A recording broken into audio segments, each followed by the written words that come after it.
Welcome back, Mr. Random.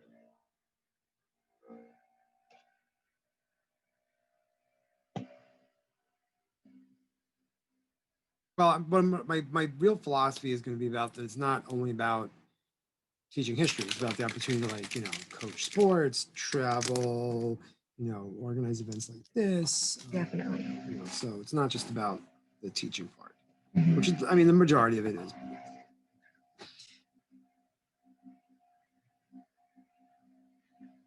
What do you think is the best part of being a history teacher?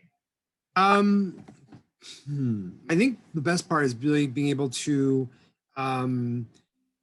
respond to historic events as they happen in real time. So, like, next week we have a presidential election is always historic every 4 years, no matter who's running.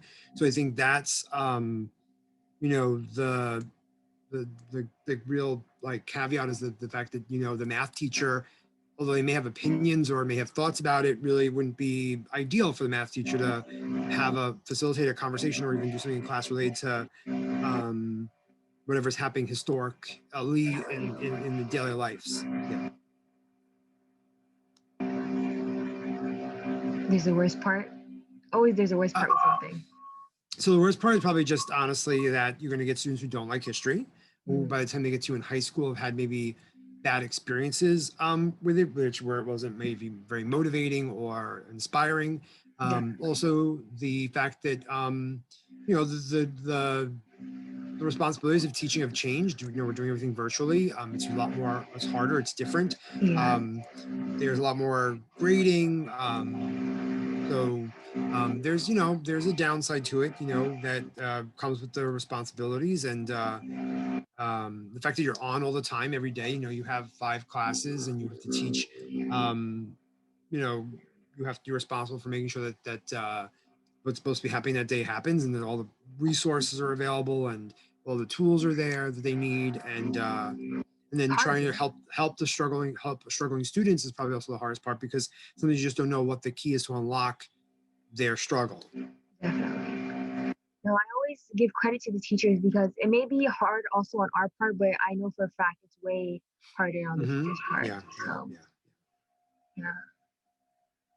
Being a teacher is more like a lifestyle in my from what I they call it a vocation, which is I should really have that term defined if I'm going to use it.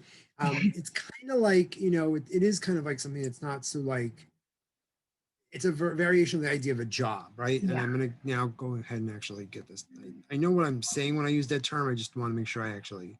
Okay. The definite definition.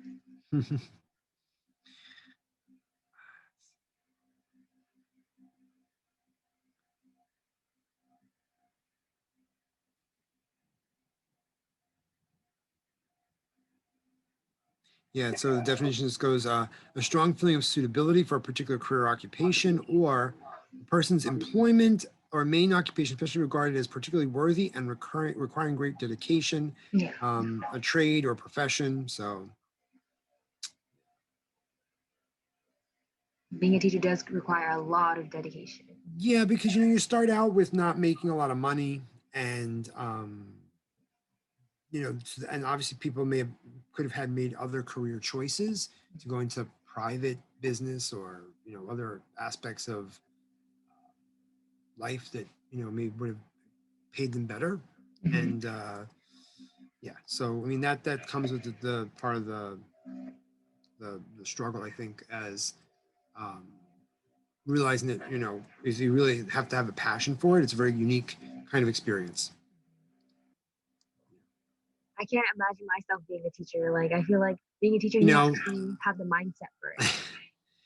That's very true. There is a certain mindset for it. It is. And I think it's also a different mindset depending on the age that you operate with, that you interact with, because I think the mindset changes. In my opinion, I don't have experience with it, but I think it does, in terms of how you perceive you and how you perceive the audience you're interacting with.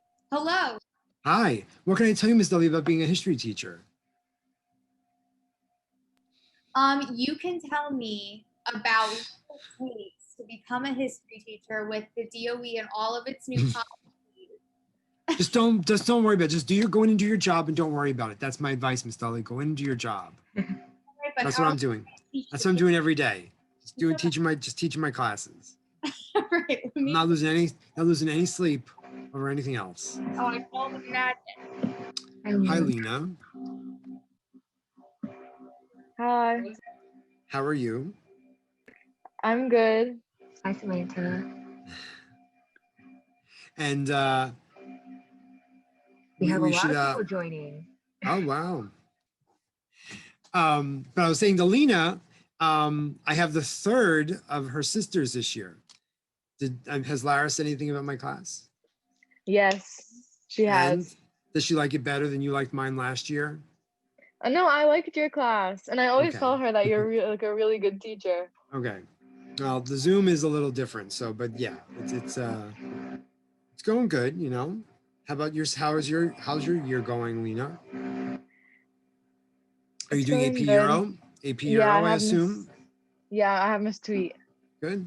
And she's making it hard and difficult, I hope. Oh, not really. I actually like I'll it so talk to her. far. Okay. Okay. How's everybody else doing? I used to want to be a teacher, Mr. Randall, but all the Okay. teachers that I've had have been like, yeah, don't be a teacher. So That's very sad. That's very sad. Look, I understand why. what's that? I understand, like, Oh, okay. like, yeah. You know, I think it's like any other job. Nobody really loves their job that much that people think they do. I think there are going to be low times in people's careers, going to be high times, and you're also, unless you're in business for yourself, oftentimes you're not responsible for when it's good or bad. Like right now, you know, we're everybody's dealing with the policy set by other people, and you're doing your best. And I mean, so if you had a different job, if you were a police officer, if you were a nurse, you know, you don't get to decide how things are going to happen or what. So somebody else is always making decisions. So I think you have to find the rewards in it. I think I was telling Alima that, you know, if somebody was actually coming to here to talk about social studies teaching, I don't think it's really about, or any teaching. I really don't think obviously you have to have a interest in wanting to work with young people, but I think the real kind of opportunities to coach, to advise students on different levels, whether it's a club or trips, or to think about a lot of what motivated a lot of me. But I think especially in New York City, that there's a need for people who want to offer opportunities to students. And I think that's the thing is right now, we aren't able to do it as much as we can because of the virtual stuff is harder. And, but I have 46 juniors on the Saturday Academy SAT virtual class signed in this weekend. So, I mean, they obviously have nothing else to do, but I mean, maybe their parents make them do it, but there's obviously a need for people wanting to do things and getting to do some things that are meaningful. I'm sure that, at some point there's only so much, other stuff you can do. I do think the problem is that we're also all behind computers a lot, and that's tiring. So I find myself only having, I have 6th, 7th, and 8th period in a row. My 8th period, I'm tired of looking at it. Like my eyes are tired of looking at a computer, and I don't have. You guys have like the 7-period day type of thing, which is amazing. So I know it's going to get worse if we keep going at this rate, for all of us. So, it's a job. There's a lot of good things about the job. There's a lot of job security in the sense that there's a union is very strong, which not a lot of professions can say has that. Salaries have gotten better. When I first started a long time ago, I think the starting salary was like $45,000, which is nothing in New York City. And I think the latest contract, the most recent contract we got, now every teacher has to eventually either get hired with a master's, or I started right out of bachelor's, out of undergrad, and then went back to school at night to get my master's. You had to do it in the first 5 years. So eventually you have to have a master's to keep your job. I think you can be hired without one still. And the way the salary scale works is that the more education you get, the more money you can make in the salary scale. So like the most recent contract we got, which goes into effect, the last salary bump goes into effect this May. It used to be you had to wait almost 20 years as a teacher to make six figures, $100,000, right? The new contract that we have, basically, if you have a master's and you have a little, what they call the step above, which is 30 more credits over that, you can make $100,000 after your first 10 years now. And so if you figure, you're starting out of college, you're 23, by 33, you're making $100,000, that's pretty good, and that's not doing anything extra, like not coaching or, a club or something. So it does, the health insurance, of course, is a very, is a component that is guaranteed and is covered, so there are lifestyle choices in the sense of like, if you really want summers off, you can have summers off. It definitely is not a 9-to-5 job. Some people make it a 9-to-5 job. And I think that's, if they can do it, they can do it. I think it's harder. I think it's harder to do the job well and do it as a 9-to-5 job. But I mean like 9 to 3 or whatever, 7, whatever it is. In the sense of like, once the day of school is over, you're done. I don't think that really truly, especially now with the virtual world, you have to be a little more accessible, email and so forth. But I also think that we need good people who want to help kids, and they're sometimes hard to find, especially in certain subject areas. So yeah, no, it's I'm very happy to see that, everything you guys have transitioned to doing so many really great things and efforting things online, that is great. I was saying to Alima before, I think there's some elements of remote school that, like, for some people it's like, it's better class because people are awake, like, the idea of like not having to do school early, which then actually is earlier because people are traveling from wherever they are. There really is something to be said about that, and like the nature of like how more effective some people are at different times of the day. Not to say the class was bad, it was just like I knew, having taught it for many years, that early that there was a certain level of participation I was going to get from some people or most people because it's so early in the morning and they've been up half asleep already getting to the building. But I'm teaching at 3:30 every 3 days a week, and it's a different dynamic when people are kind of like, wide awake and it's the peak of the day. So I do think there is parts of remote school that definitely does have some positives for some people. I can tell you one thing that I'm looking very much forward to, and most of you are, except for again, Lena, I can definitely tell you that my 2 freshman global classes, and they're like still enthusiasm for like, wanting to say good morning to me and like all this stuff. Like, it's silly, but it's what it is. But then my sophomore research class, history research class, and my junior 11th grade US history class, most of them could care less. So, anyway, I thank you for coming and at least keeping Alima from having to do all the hard work and trying to keep this going. Wait, I have a question. Sure. How do you like remember everything in history? Because I remember when you would like teach, you'd be spewing out like facts, and I'm like, I don't remember any of this. Look, everybody remembers things they want to remember, right? And I think that's the key in just like everyday life. You remember the things you want to remember. Things you don't want to remember, you don't remember. I took chemistry, I took physics, don't remember any of it. It's just the way life is. You remember certain things, and then you do it repetition, so many times you just kind of it's part of what it's your knowledge base. And if you have a passion for it, it's even more obviously easier to retrieve and access. So great question though. Thank you. I appreciate it. Thank you, girls, for keeping us company. Thank you, Mr. Randall. All right. You're welcome, guys. Be well. Have a good day. You too. Bye-bye. Bye. I made you host, Annabelle. Okay. So, Jennifer, if you have any questions, you can ask in the chat or you can ask verbally. Annabelle, Jennifer asked you a question. She said, what's a design director? So design director is just basically a level in my career path. And so actually I do have a visual example of that. That way you can get a sense of where do I fit within the whole career ladder. There's a typical career path for my discipline of product design.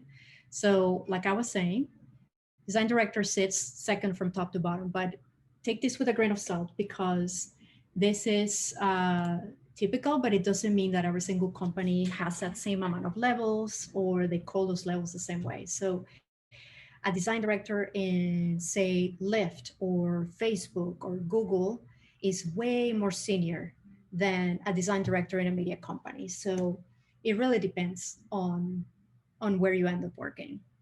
But a design director typically has direct reports, meaning that I have a team, people that work under me, people that I, create a career path for. So my team might be made of people of different levels under the design director.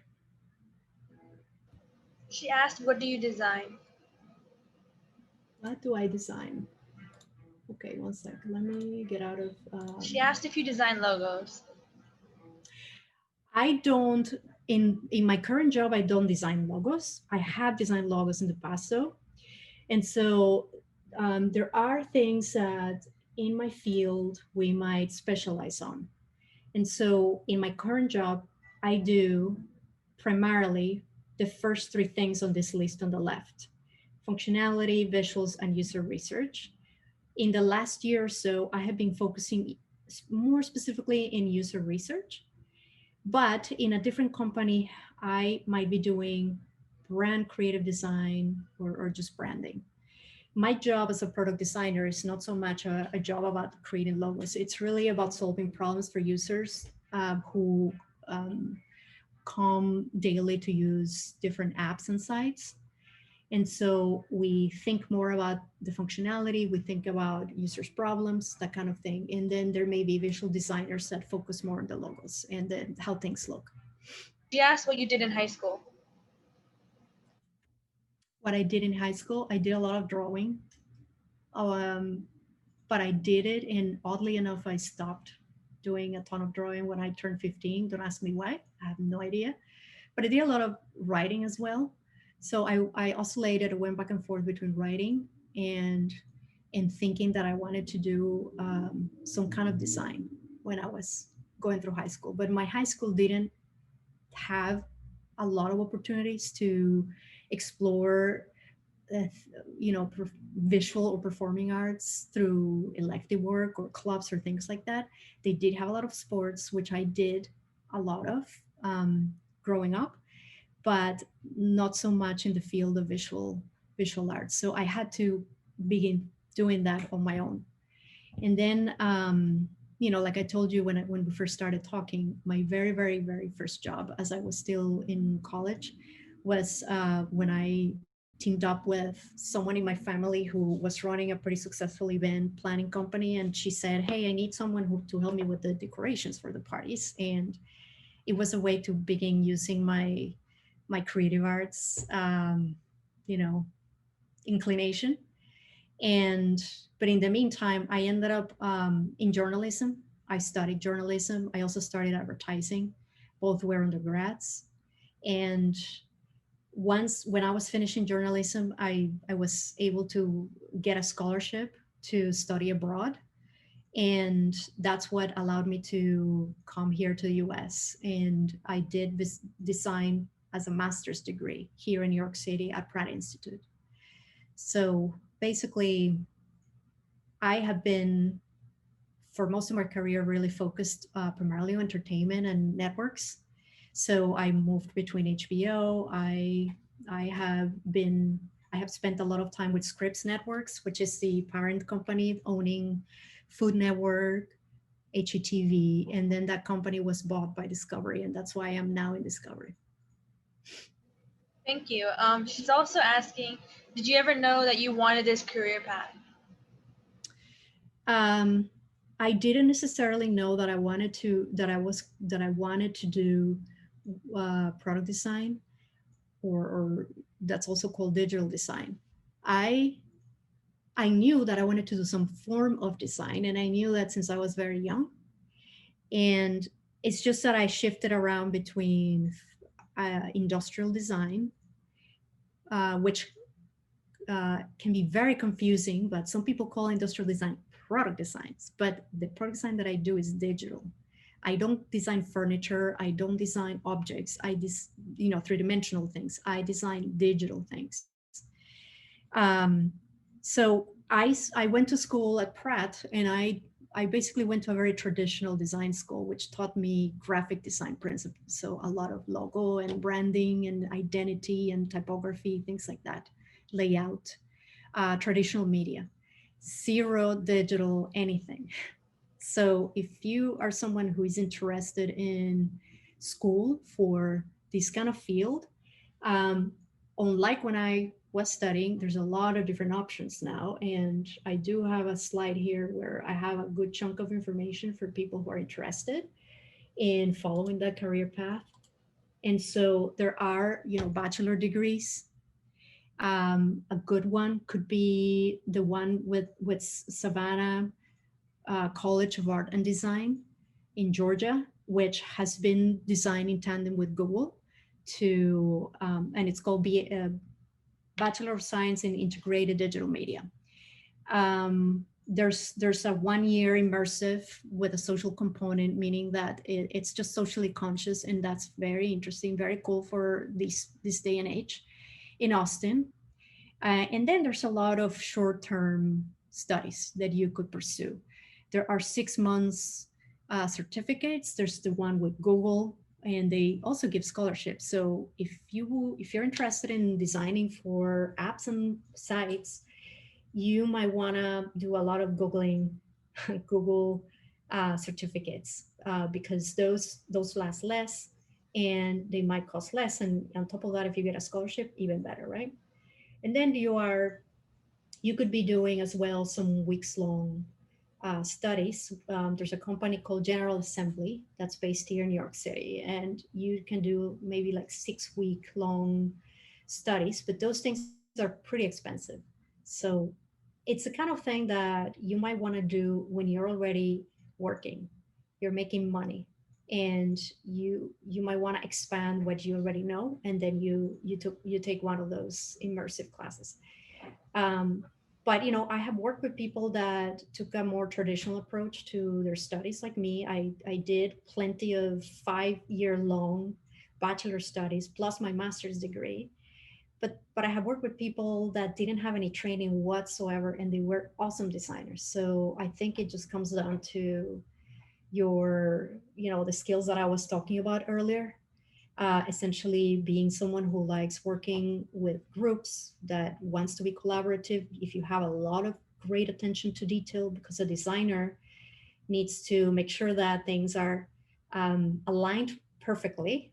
They need to look good, right? I mean, when you go to an app, if things look kind of wonky, it's maybe because someone was not paying attention to details. So it could be the designer, it could also be the developer, it could be that things got rushed. So lots of opportunities, lots of options for studying this field. All right. Thank you so much. You're welcome. You're welcome. Bye. Take care. Bye. You too. Have a good day. Thanks. Hi, Hi, how are you? I'm good. How are you? Good, thank you.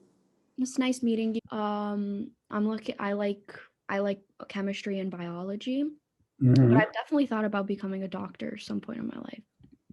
Well, that's a good choice. A lot of work and a lot of money. Yeah.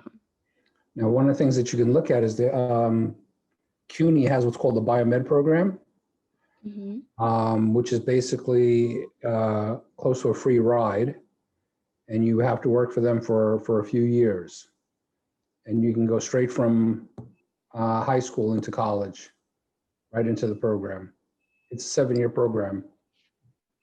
7 years, yeah, that's a lot of school. Well, normally it's 4 years of college and then 4 years of medical school, so that's 8 years. Yeah. You're actually saving yourself a year. Okay.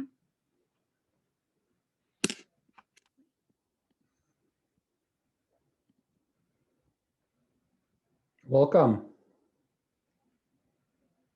Hi. Hi. Well, do you have any questions, or what are you planning on being? Um, I actually kind of want to be a pediatric dentist or orthodontist. Okay. So is there any particular questions you have? Um, what specialty are you? Well, I'm a general dentist. I primarily did pediatrics. So just to give you an idea, when I graduated dental school, there's three things that I promised myself. I would never work with kids. I said I would never teach anybody how to be a dentist, or will I ever publish an article? And it happens to be that I ended up doing all three and enjoying and loving every minute of it. So it is challenging. Just to give you a heads up, it's 4 years of college. Then you have to take what's called the DATs, which is sort of like an SAT with steroids. And then you go ahead and apply to dental school. Dental school is 4 years. And in New York State right now, if you decide to stay in New York State, there's no exam. You just go into a residency for another year. So 4 years of college, 4 years of dental school, plus 1 year working in a hospital. Now, if you want to go into pediatrics, pediatrics is an additional 2 years that you add to the equation. Now, the residency that you're going to do, you can actually use that toward your pediatrics. So in theory, it would be 4 years of college, 4 years of dental school, plus 2 years of pediatrics. So you're looking at 10 years after high school. Now, dental school by itself is very expensive. If you're looking at, let's say, NYU, New York University Dental School, you're probably looking at about $80,000 to $90,000 a year.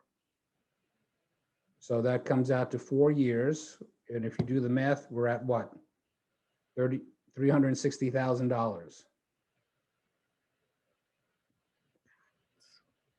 So it is quite expensive. One of the things, I mean, if you asked me 20 years ago, I would say definitely stay away from the military. But the way things are going right now with the cost of education, I strongly recommend to some people that, if you are in a financial situation and you're not going to get scholarships and grants and things of that sort, you may want to look at the military. Because if you were to go to medical school or dental school, if you decided to go through the military, what ends up happening is every month you get $1,200. And then they pay for your whole tuition. And then you end up working for them for about 4 years. And you end up owing nobody anything after that. But if you decide that I don't want to do the military and you decide to do the normal path, you could possibly be walking out with at least $300,000 in loans. And if you look at the course of paying that back in 30 years, you'll probably be about 55, 60 years old by the time you pay back that loan. And forget about buying a house because you'll be owing money already.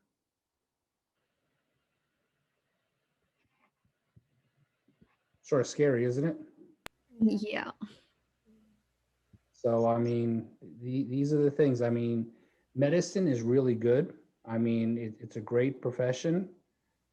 It used to be a lot better in the sense that at this time, the insurance companies really dictate what we're allowed to do. Like some of you may have gone to the doctor and you may have heard, well, we can't do that test because your insurance company has to okay it.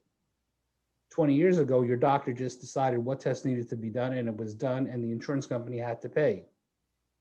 So it's not like that anymore. So times have changed. Okay. So did you know that you want to be a dentist from high school, or you just figured it out at college? Well, it's funny because when I was in high school, I was thinking of medicine. I was thinking of either becoming a doctor or a dentist. And the one thing that I enjoyed doing was always working with my hands. So if you enjoy art or working with your hands, dentistry is the way to go. Because if you think about it, even when I die, I know that my fillings will still be there in somebody's mouth while they're alive. So it's sort of something that you leave for the rest of your life. A piece of you. What college did you attend? I actually attended City College, which is part of CUNY. I believe in CUNY. I think CUNY is probably one of the best schools, programs that they have around. And just to let you know, when it comes to major, you don't have to be a bio major. You don't have to be a chem major. You just need a major to graduate. Now, there's certain requirements that you have. You have to do 2 years of chemistry, 1 year of biology. So those classes you have to take, but you can be a phys ed major, you can be a history major, an English major. So the major is not important whatsoever, just as long as you have the required classes to take what's called the DAT, dental admissions test, which is sort of like an SAT. Did you go to college to be a dentist? Someone asked. Well, when it comes to dentistry or when it comes to medicine, you may hear the terms pre-med, pre-dent, pre-law, but those aren't majors. Those are just titles. The sad part is, if you just take those required classes and you don't get into medical school or dental school or law school, there's not too much you can really do with those courses by themselves. I mean, think about it. The bio and the chem that you take, the only option that you have if you don't get in is to either continue on and maybe work in a hospital or something, or to become a science or teacher at that point. What happens if you cannot go to a medical college then? Well, you just answered that. Well, if you think about it, yeah, if you don't get in, that's the question you have to ask yourself. Now, what do I do? I spent all this time and stuff like that. Now what do I do? So you have to understand that when you go into college, that when you mess up in a class, it's not forgiving. It stays with you forever. In college, you cannot mess up at all. You always have to do well. If you mess up one class, the people will say, oh, don't worry about it. You do have to worry about it, because when you take it over again, and I'm on the admission board at the medical school or dental school, I'm going to know that you failed that class or that you did poorly in it. And my question now is, okay, if you couldn't do it in college, what's the likelihood that you're going to do well in my school?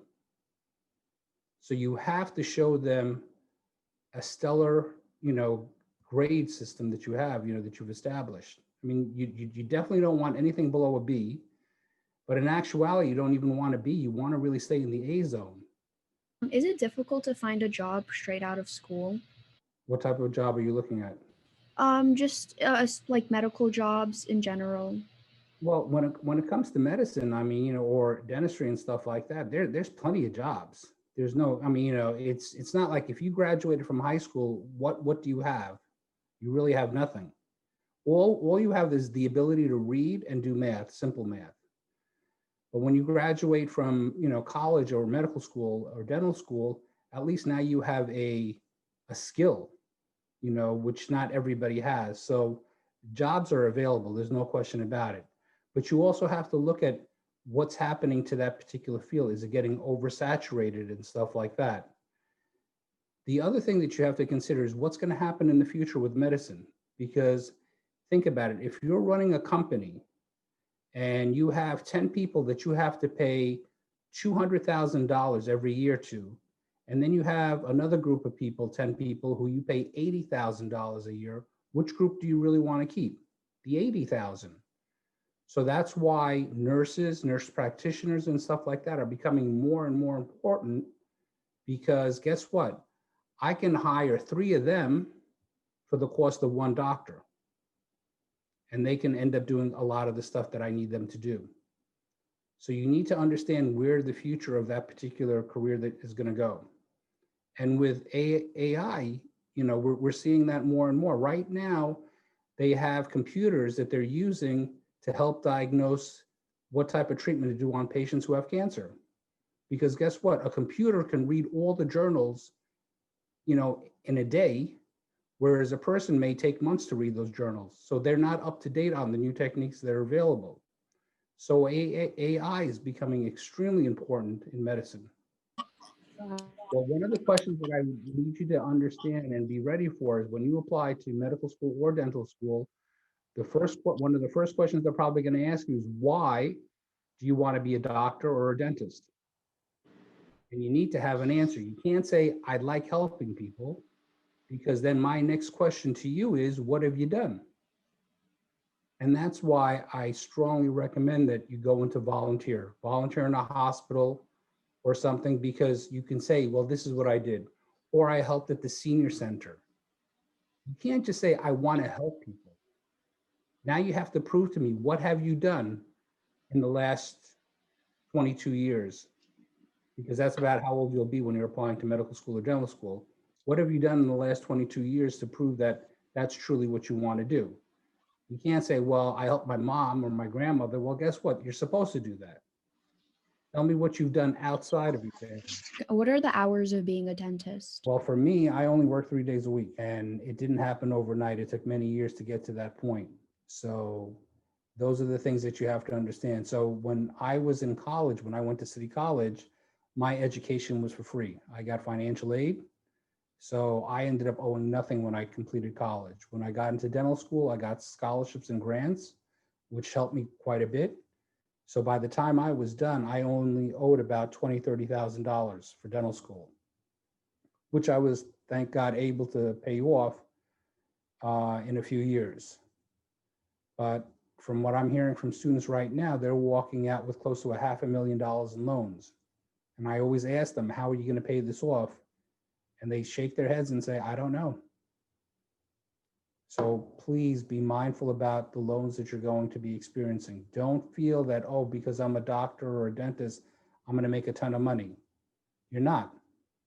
An average dentist probably makes about $150,000 a year after all the bills and everything else they have to pay. And a doctor, anywhere from 150 to 200,000. So yes, it is good money. There's no question about it. But you know, you're sacrificing quite a bit as well too. Those are all the questions I think anybody could ask. The rest is up to you now. Remember, believe in yourself. That's the most important thing. Don't ever let anybody tell you that you can't do it. You can do whatever you want as long as you work hard. But make sure, the most important thing, make sure you love what you do. Thank you very much for all the advice you've given everyone today. Thank you. You're quite welcome, and good luck to you all. I will be so honest with all of you about whatever. Go for it. How's your salary like? It has increased over time, and the salaries of public employees are public information. Because you, the public, pay taxes, and everybody pays taxes, you have the right to know what I make and what all the other public employees make. So part of that has been based on civil service tests. Part of it has been occasionally like a discretion kind of raise or promotion. Promotions don't technically exist in a lot of New York City and New York State government, but you're not going to be rich working for government. And if you are, it's going to be after 20 or 30 years, and you've given them so much time that you'll be tired and you won't know what to do with that money. I can't talk about experience with loans because I stayed the hell away from them. That being said, I know that puts me in the distinct minority of people. I mean, most people take some amount of loans, and I'm not saying loans are bad. Loans can make sense depending on your situation, depending on the type of schooling you're going for, and depending on the kind of experience that you want. So if I had decided, too bad, I want to go away to school, I don't care about the loans, let's just do it, I would have done that. And hindsight is 2020, and you can always look back and second guess yourself. But I think in my own personal life, things certainly wouldn't be any better. Better is not really the best word, but things wouldn't be drastically different, I think, if I had done that. If I'd either taken out a lot of loans to go out of state or to go to a SUNY school. But depending on what you're looking for, I mean, I think, you know, what the school will tell you is right. And, you know, what online resources will tell you, you want to be careful about the type of loans you're looking at, you know, whether they're, you know, public loans or private loans in terms of who's giving you the loan, the terms of the loans, whether your parents are also signing the loan with you, or whether it's just your loan by yourself, because both exist.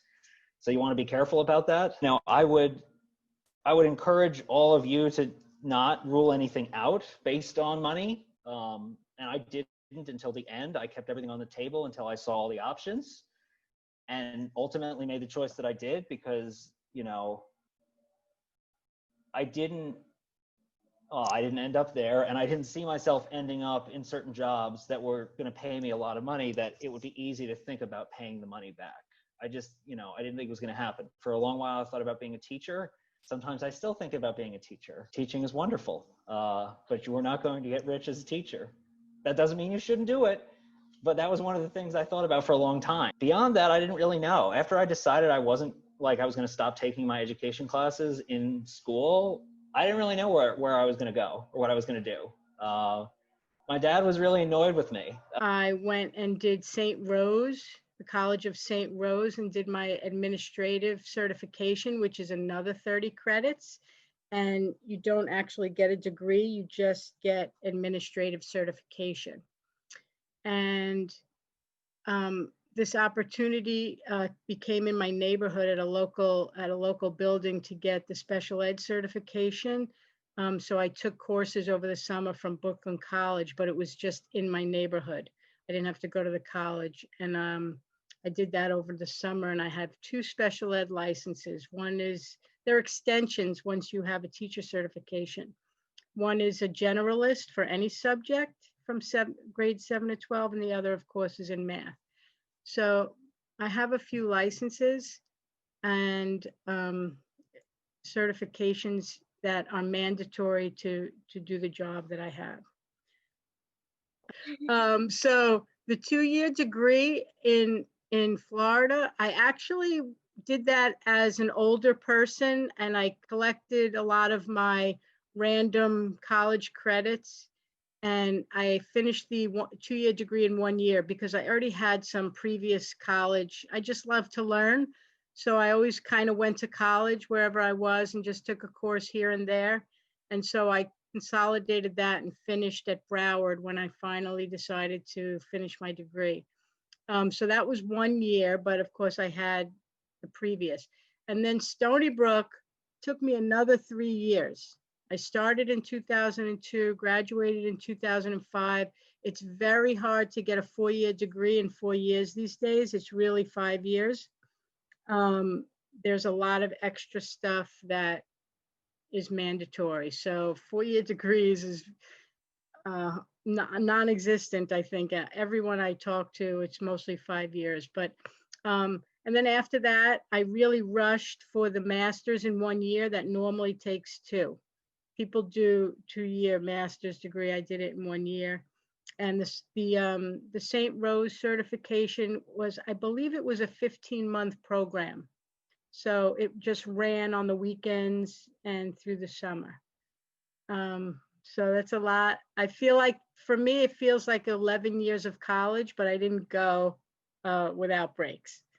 A lot of college, and you need continuing education to also to continue with keeping your license renewed. So I wrote here, math teacher, administrator, computer science teacher now, and I'm also part of my job is school scheduling and providing data for a lot of the school needs. I put this here pretty much because my theory in life is you really have to weigh the pros and cons. There's nothing that is all good or all bad. In every decision that you make, you will find there are positives and negatives with every environment you're in, with every situation. It's usually the case. It's just life in general. So the most important thing is to know yourself and what you find acceptable. Because even as we were just chatting, knowing how it is to be a remote educator and a student, you find yourself in a new situation where you now experience what it's like to be on the computer all day. So had I thought I ever wanted to be a coder or a programmer and be on the computer as my full-time job, this whole experience taught me that is just too much. 8 hours at the computer is not something that I really want to do. So it's really, really, really good to try things. And then I put this here. The job market in education is very competitive. It's very hard to get in. A lot of people say you have to know someone. But at the same time, even right now, you can't find people for certain licenses like special education. I know people that didn't even meet each other and they said you're hired because they had the license in special education. So it's a very high demand in some ways. The job market in computer science is extremely versatile, very competitive because how good you are. A lot of people say the negatives are the jobs. You won't keep your job if you're not top of the company, and that's a very different experience than being in education where your job is very, very secure. So, but you have a lot of other flexibilities in computer science. So I just put that there. Okay, thank you. Thank you very much. Thanks for joining me. I hope I Bye, helped. Mary. Be well. Have a great night. Have a good evening. Bye. See you around school soon. Hello, everybody. My name is Ken Cohen, and in case you just didn't hear it a minute ago, I am Nina Cohen's older brother, and I am in the world of finance, I guess, generically. I work at Bank of America and run a group that's called Real Estate Structured Finance, which is a group that makes loans on commercial real estate throughout the country. We make loans on all different types of properties. It could be an office building, it could be a hotel, it could be a big mall, a self-storage facility. And what we do once we make those loans is that we sort of convert them, if you will, from loans into securities. We get the securities rated, and then we go and sell the securities to investors.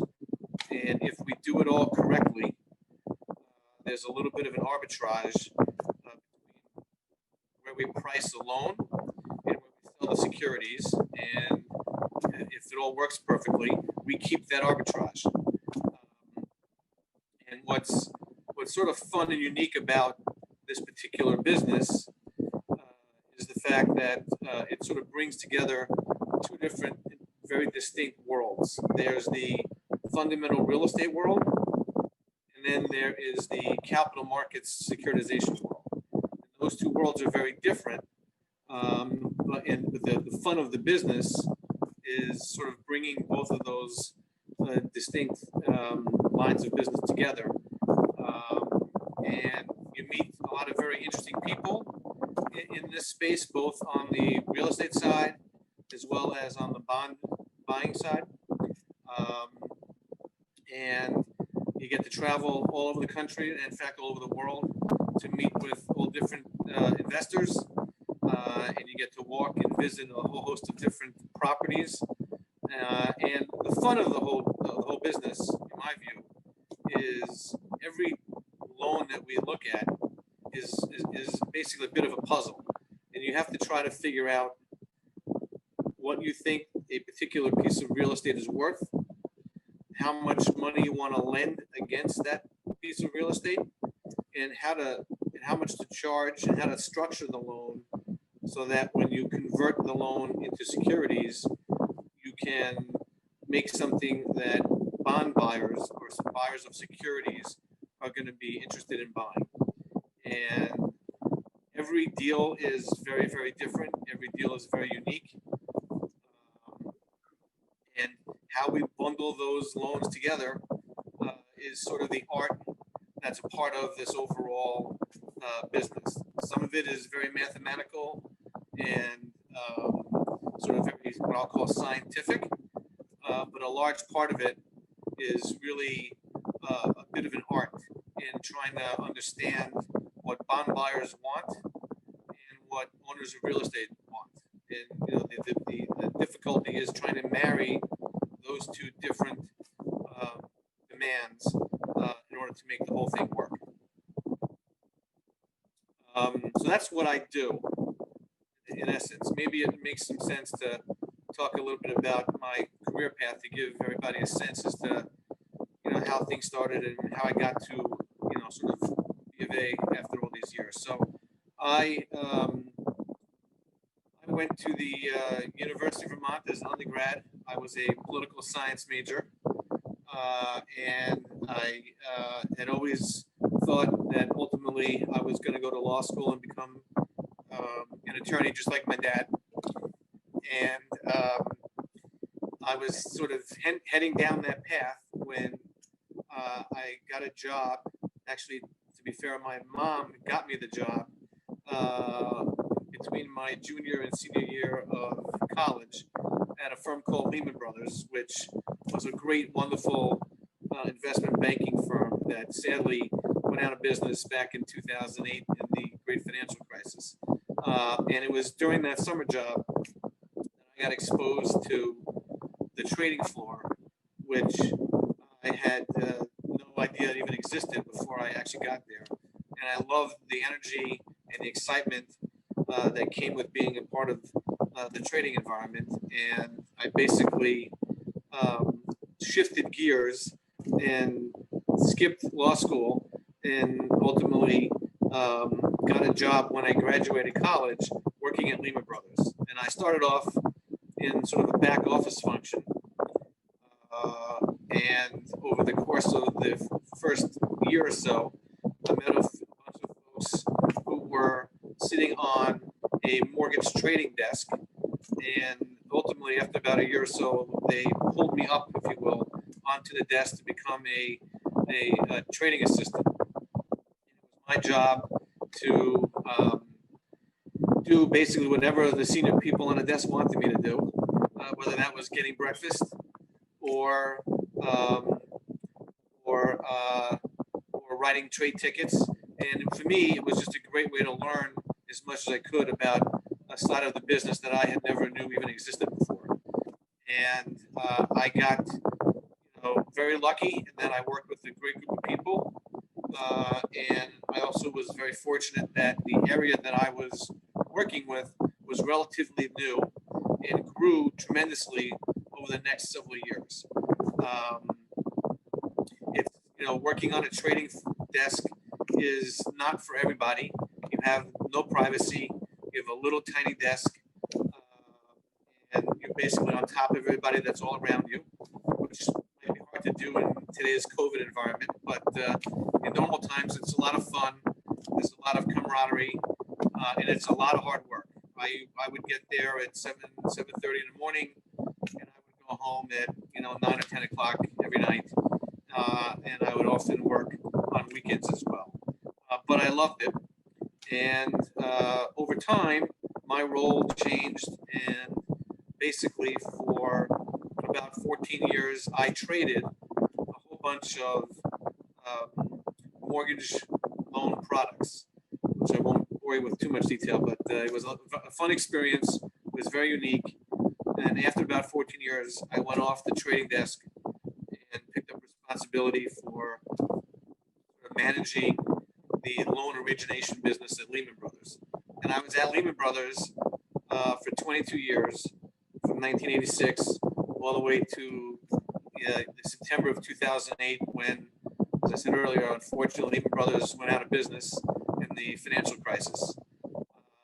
After that, I, along with a couple of colleagues, created our own little company, and we worked with some of our clients for a couple of years to help them through the financial crisis. After that, I went to UBS for about 2 years. And then after UBS, I went to Bank of America, and I've been now at Bank of America for about 7.5 years. And it's a great firm.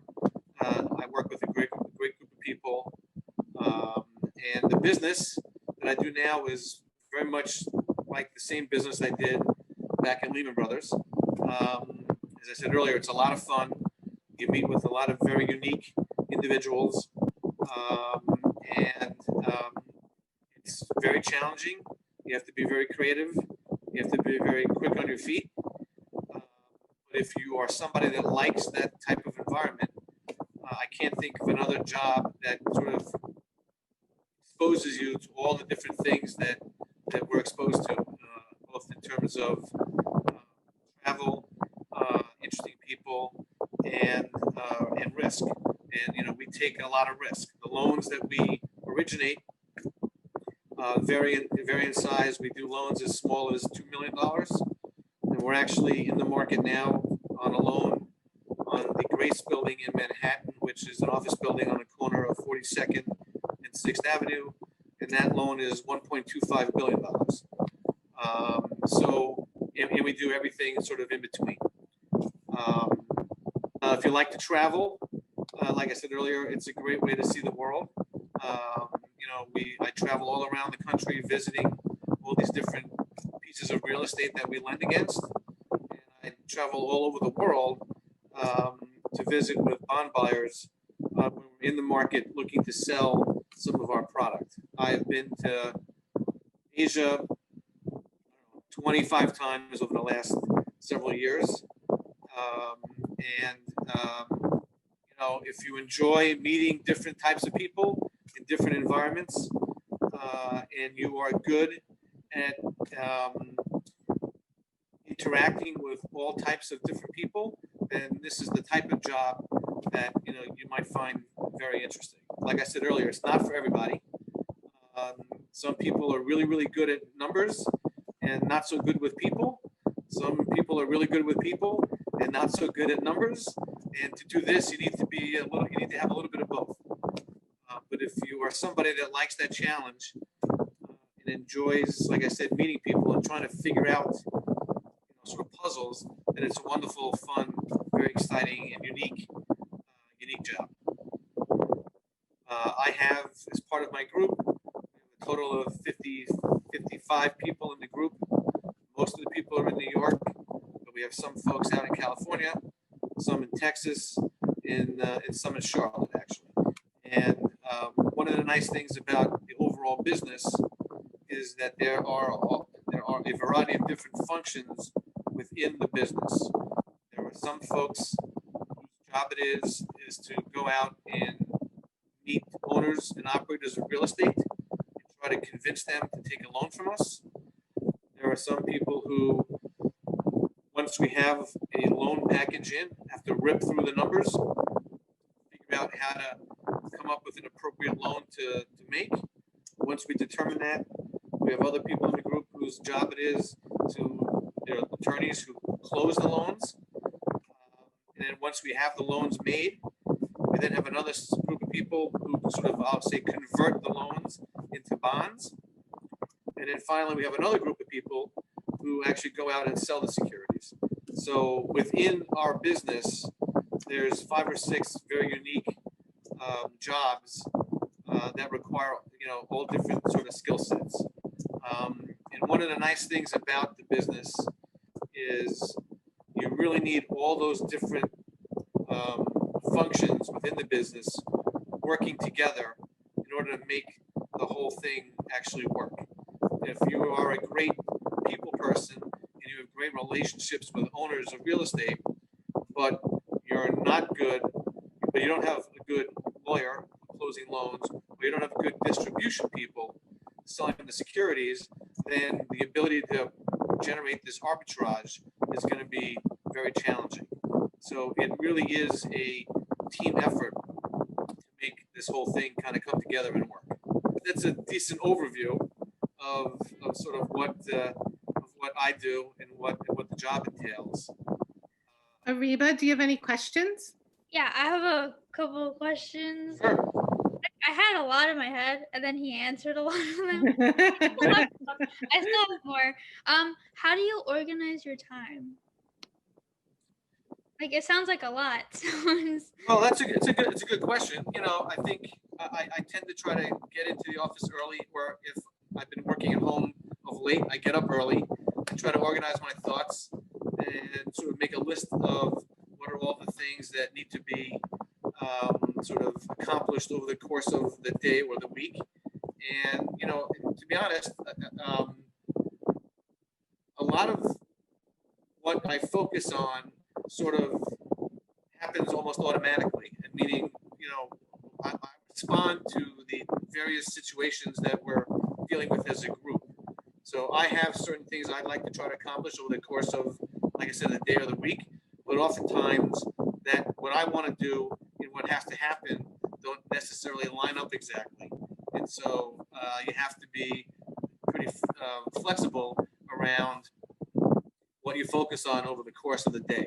Some people, use the phrase, you're putting out fires all day long. And to a certain extent, like any job, that is true.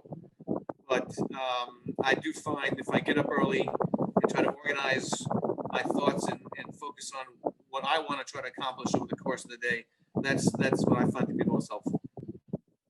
Yep, no, thanks for having me. Thank you for coming. Thank you. And Okay, cool. Angelo and Omar, what's up? I actually want to work in the film industry when I grew up. Oh, cool. Yeah, why I chose this room. Nice. Omar, you continue. Yeah, okay. So what specifically do you do? So I work for a company called Cheddar right now, and I direct, and I'm an A1 there. So I'm more television. I'm not film, which are very, very different facets of the industry. But I think a lot of the skill sets and a lot of like the work ethic and stuff is still the same. And a lot of how you start out in the industry is also the same. So what are you specifically interested in? Yeah, I want to work in the film industry, be a producer, make my way up to director.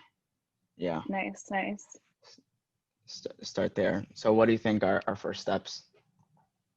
Man, so I personally, especially for TV, feel like over college experience is more important. I went to college, I went to SUNY Plattsburgh, so I did go to a four-year college, but a lot of people that I know went to a trade school or just got a lot of experience like doing internships and working gigs and stuff like that. So I remember college being super being stressful, like getting admitted and everything. And I went to a SUNY and my friends were going to like Brown and NYU. And like, I was like, I'm so stupid. I'm never going to make it, but I'm still employed.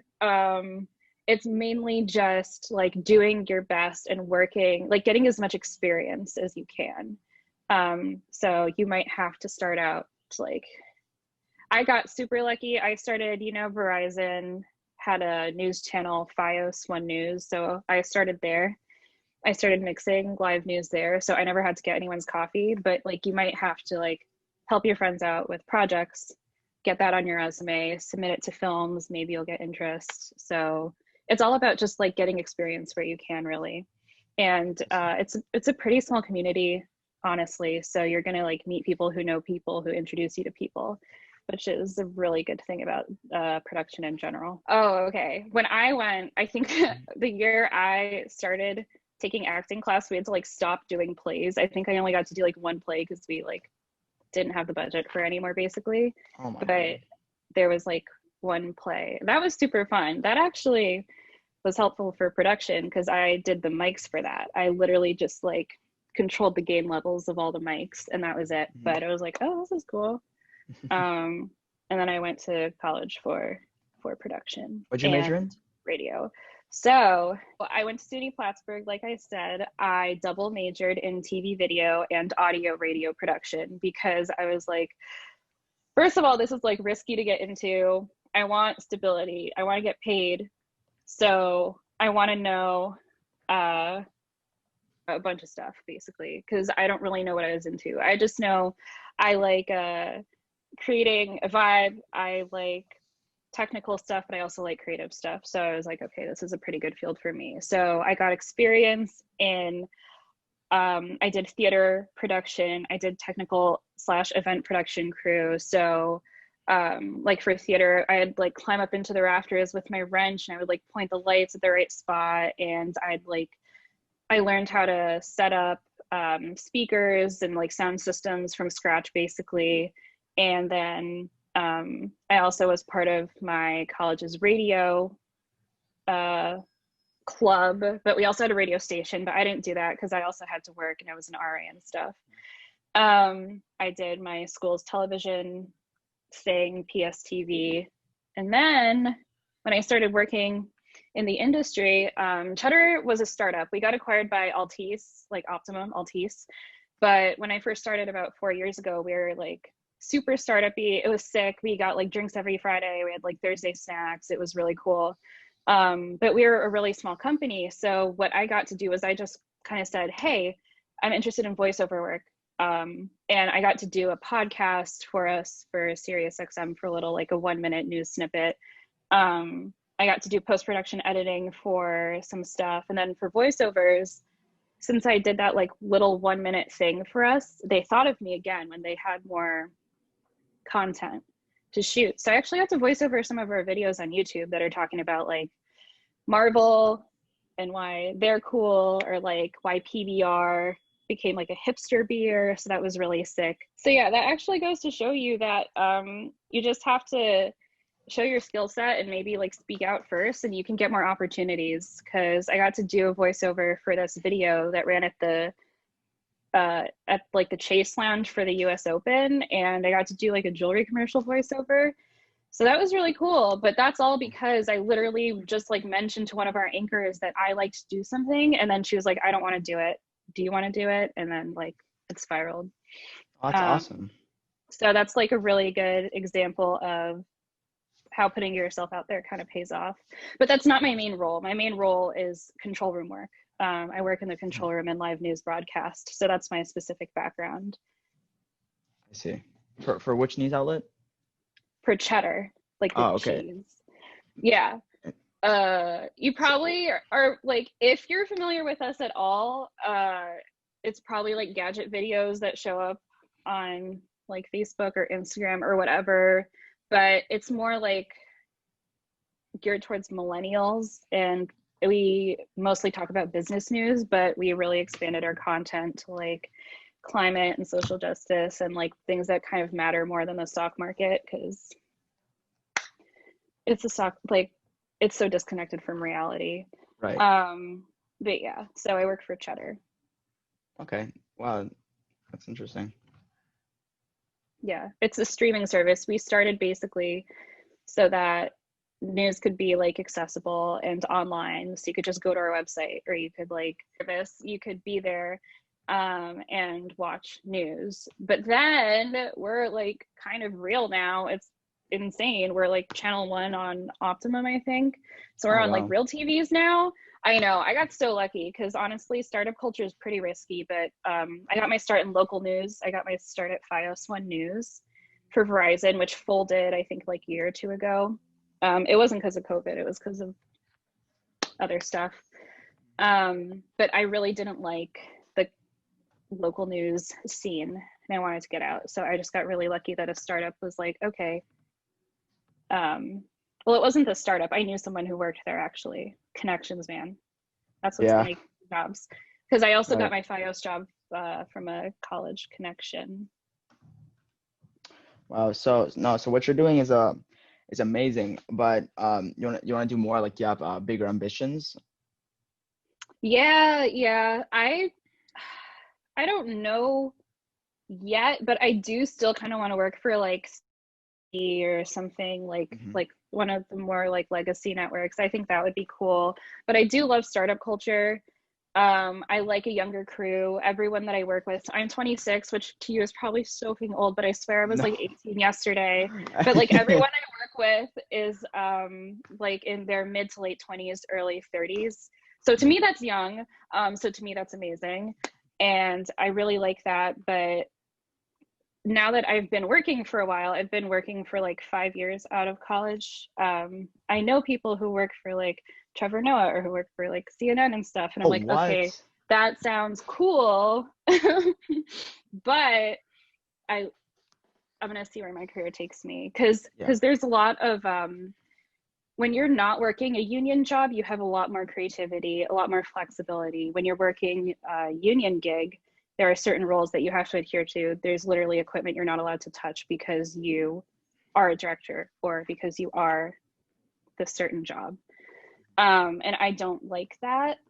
Like, as you probably have guessed, I like doing a bunch of things. I like putting my hands in a bunch of different aspects of production. So that part is not appealing to me, but obviously the perks would be sick. So are you still interested in voiceovers? Yeah, I would love to make that a side hustle or something. That would be cool, because you can do that at home. You don't have to look cute, and you can, I don't know, spend like an hour of your day and then make however much money. Yeah. That would be cool. All right, miss. I gotta leave, all right? Yep. It Have a was good nice one. talking to you. Nice to Bye. talk to you. I think, hi, Eleni, as if I know you. Thank you for joining. Hi. Are you actually interested in TV, or are you just making the rounds? To be honest, I was actually curious. So you work a lot with computers, I'm guessing. Yeah, you definitely have to be semi-technically minded, but in television specifically, especially in news, but I'm assuming for TV shows as well, you need to have interpersonal skills. So you not only need the technical know-how, you also need to like know how to like swallow your pride and how to like command a room, how to make people comfortable, how to diffuse situations, things like that. So it is a lot of computer work, and definitely like I have to know signal flow, I have to know routing, I have to have good muscle memory, and constantly be learning about like all the technology that keeps getting updated. But don't knock the other stuff because that is so important. Was this like your first choice for your future? I think I got really lucky because I basically applied to a bunch of like SUNYs and CUNYs in whatever major was good there that I was interested in. So I applied for like psychology for one place and English for another. And I ended up going to SUNY Plattsburgh for TV video production because they gave me the best scholarship. And I also loved it because it was like 7 hours away from home or something, but it's not out of state. So it wasn't really expensive. And that's how I ended up there. Like I got really lucky, but this ended up being something that I actually really enjoy for sure. And you stay for the full college like experience? Yeah, I'd say if you end up doing production and you end up going to college, my biggest qualm with going somewhere so far away from home, because home was Queens, I feel like I kind of, because I wasn't able to have those like internship experiences, like I couldn't be like a page, you know, or I couldn't do more like city-centric projects. I couldn't like work with NYU film students to do stuff, but I still got a lot of experience. Like I definitely made the most out of my college experience by doing like radio and college TV and theater and stuff. So at the end of the day, I don't think it really matters where you go. I wouldn't worry too much about the school you end up going to or where you physically end up, as long as you put your all into it. And like okay, this is kind of like a weird question, but what was your fun experience working as what you work as? That's a good one. I really honestly enjoyed meeting celebrities sometimes. I'm not really like, yeah, so I'm not really like caught up on celebrity culture or anything. Like I know who some people are, but I don't like freak out when I see people. But I've gotten to meet like Shaq, and I've gotten to meet like Neil Patrick Harris, or like the Queer Eye guys, or like I directed an interview with Khloe Kardashian and that was so cool. Or like Jamila Jamil, you know, like people would stop by the office just to like get like interviewed or whatever. And sometimes I'd be doing an interview, or sometimes I'd have to help mic them up because I was doing audio for that interview that day because my hands were in a bunch of different things. So that was honestly pretty sick. That does seem sick though. That's like something I like, because you were talking about how you were working in like the news, and I was curious, like, have you ever met someone? Like, what was your experience like meeting them? Because I think I like freak out if I see anyone as a celebrity. I feel like, do you guys know Soulja Boy? Is he like past your time? No, I know Soulja Boy. Okay, so I don't know where the generational difference is here, but like I met him the longest because we had to do a really involved shoot, and I was in the studio that day. I was helping out as a floor manager because it was a couple of years ago. He arrived so late. He was so buzzed. He had these cards with, I don't know, it was like a headshot, but then on the back, I think it had like songs he's done or something that he signed, and he was like handing them out to everyone. It was just it was a bizarre experience. I couldn't even, it felt like the longest day of my life, honestly. And his crew showed up late and everything. It's not necessarily fun. It's just, it stands out because usually in those professional settings, you don't have time to freak out. Like, you don't have time to get overwhelmed. You have a job to do. You're there to be professional. You're there to get shit done. You want them to have like the best experience possible. So I'm focusing on setting up all my equipment, my control room, talking to master control to like have them roll on the correct things before they get there. So as soon as a celebrity gets there, they're just another piece of the puzzle. They're not really like the main dish, you know, like what we have to, the content we have to put out is. So that's what I've been more focused on. So I don't think there's any like specific thing, but sometimes I'd be like, oh, thank God I put a cute outfit on today. Thank you. Yeah, of course. So do you like prefer working at home, or like do you like working, did you like work before COVID better? I'm glad that I got to experience working before COVID for sure. I think there's definitely merit to it. And I'm glad that I was able to make connections with my coworkers before COVID happened, because there are some people who started and they've never seen us in the office. So it's kind of like there's like a disconnect because you don't really know that person that well. I love being able to roll out of bed and then just work right away and like not have to look cute that day and stuff. That is amazing, especially because I work such an early shift, because my job starts at 5:30. So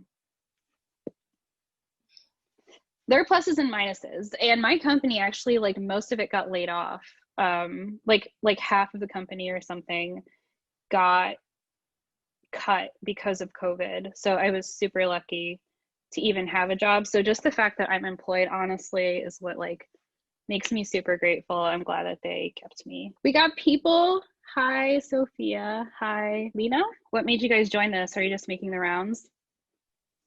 No, I actually Yeah. I wanted to go to a high school for television and career in films. Mm-hmm. I always found like directing and like just acting itself like such like a fun job. Mm-hmm. Yeah, it's super fun. I was telling Carly before that I did theater when I was in academy. Like I did improv and playwriting and stuff, and that kind of helped me. But like I mix live sound and I direct. So I'm not on the other side of the screen, but I had the opportunity to actually because of my company. So I get to do voiceovers, and I got to do some on-camera work too. But if it's your passion, then I would say go for it. I also, before, when there were other people, was talking about how I don't think college is exactly necessary for this profession, but I don't feel like I wasted my time. I went to SUNY Plattsburgh for 4 years, and I don't feel like it was wasted at all because I got to try radio, I got to try theater, I got to try television and find out what I really wanted to do. Yeah, no, I always thought like just like I felt like acting was such like one of like just entertainment was just one of the most crucial things that like kids and people watch these days, because you can put anything out and anybody could believe it, and it might not be true, but then it's just like I don't know, I always grew up in a house where like entertainment was very like key to everything, that you always had like some music kind of movie, and it was kind of just like a vibe for the day. Yeah, it's definitely, that's what I like, is like evoking emotion. And the kind of stuff that I direct is business news, so it is not cute, it's not fun, but I have also been able to direct like interviews with cool people. I'm just not in film or like television show directing, unfortunately, but I feel like a lot of the principles still stand. Like if it's really something that you want to do, find projects to work on. Like find desperate NYU film students projects to like help out on or something, or make something yourself with your friends and see what part of it you're good at, or like be the actress for I don't know, like a monologue that you shoot, and then you watch it back and then you're like, oh, this is how I could improve, because every little bit of experience that you give yourself will help you point in the right direction for what you want, for sure. Yeah, thank you for coming in. Yeah, of course. Have a Good good luck, day. everyone.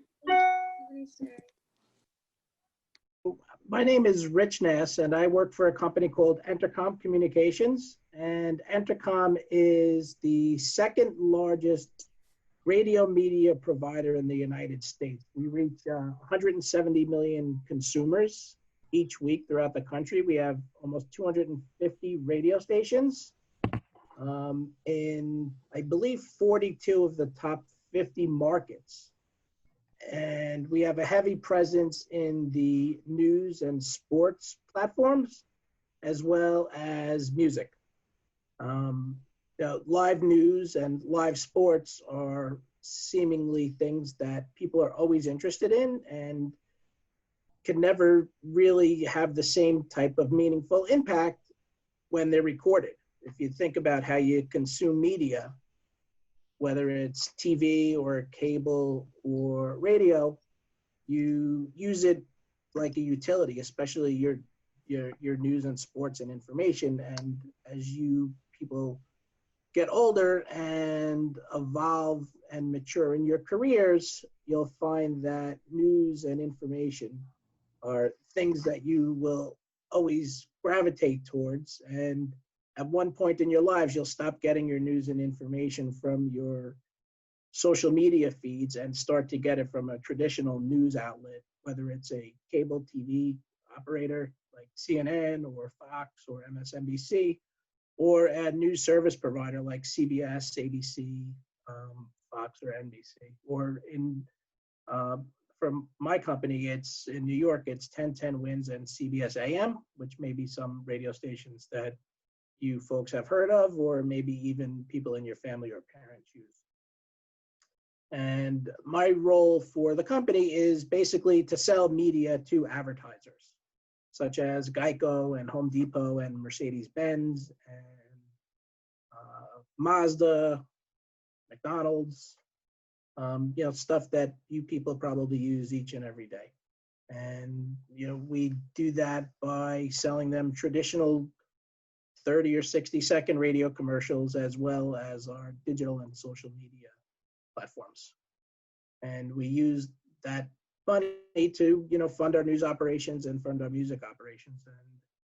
And it's been a very successful career for me for over 22 years.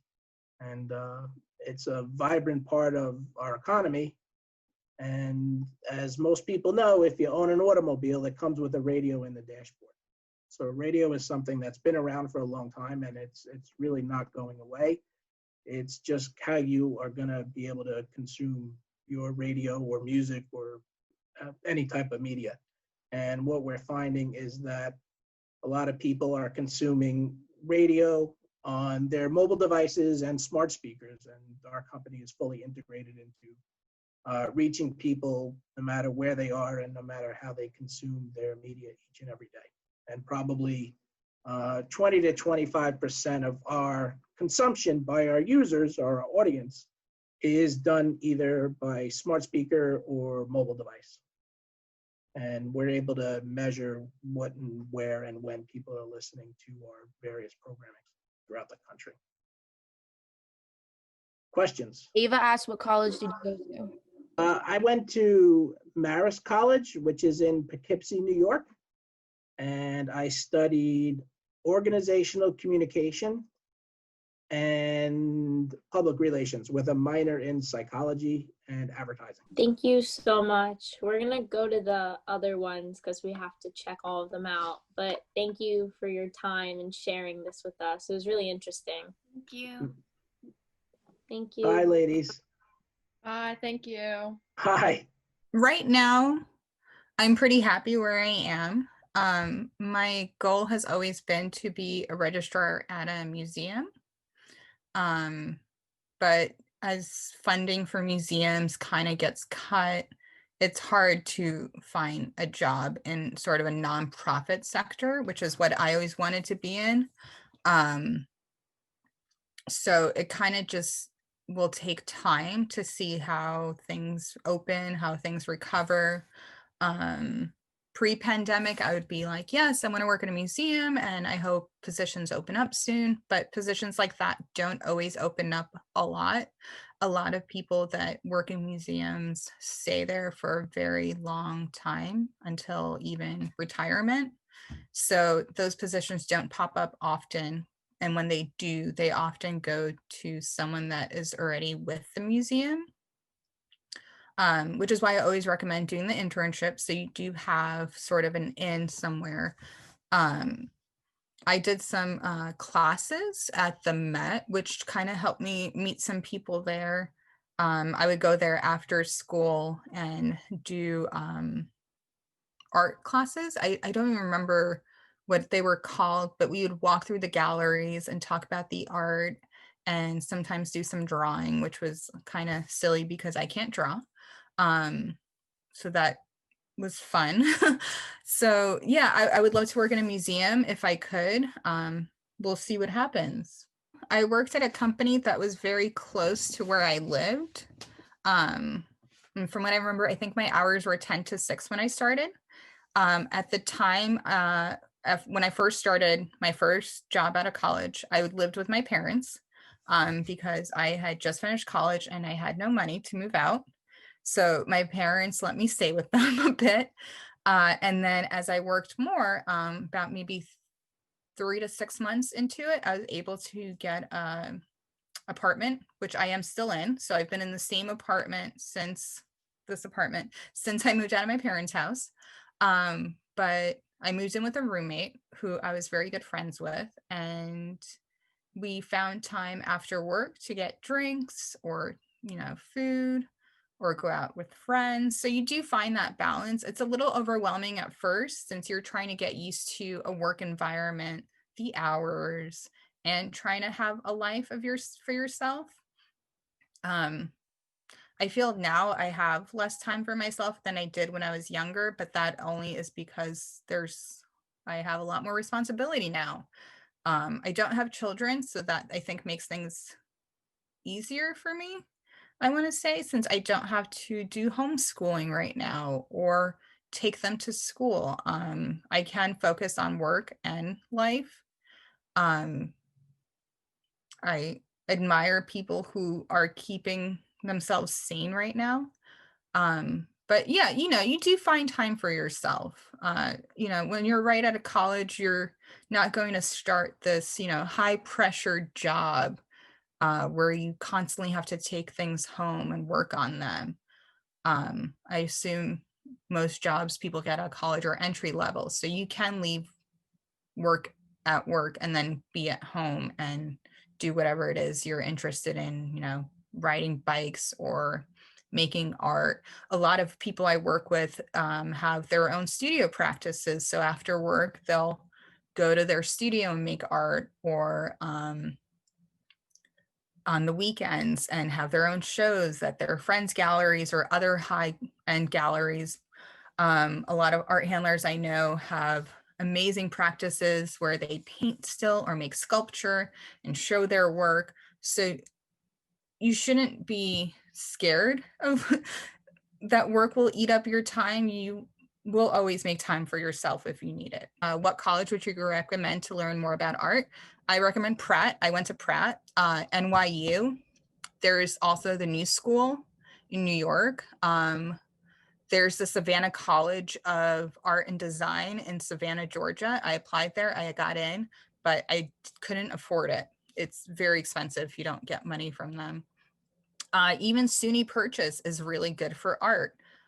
So is Hunter, if those are kind of schools you're looking at. Finances are tight for everyone right now. It's not like, we all have millionaire parents. So you have to think about that. Like if I go to CUNY and I'm from New York, I get more money and I save money. I can go there for 2 years and then go to a bigger school or something more specific to me in 2 years and finish off my degree there. Like you can do your electives at a smaller school and then go to the school of your dreams to finish off, where you can do all the bigger classes towards your major, which is what I did. All right, thank you so much for all the information. Marina, thank you so much for taking the time to talk to us. It was amazing. Thank you so much. Thank you for having me. Bye. I love it. Doesn't feel like work. That's the best kind of job. Yep. Just give me a thumbs up. Make sure you can see it and hear it. Everyone in this tournament is a champion. You make the best. You're up.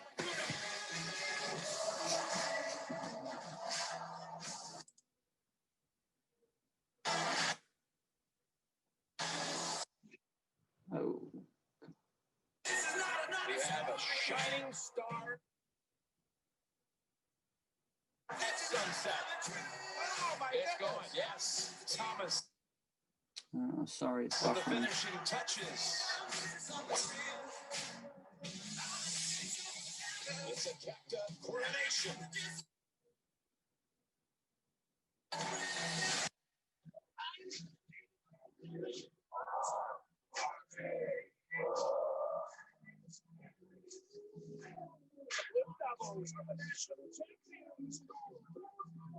Virginia with the all-time title championship.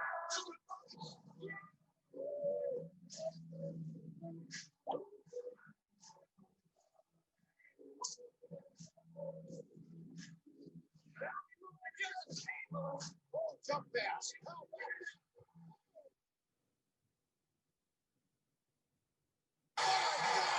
And the answer prayer. Touchdown. Are you kidding me? That's how you do it in the big leagues. And the streamers are purple and gold.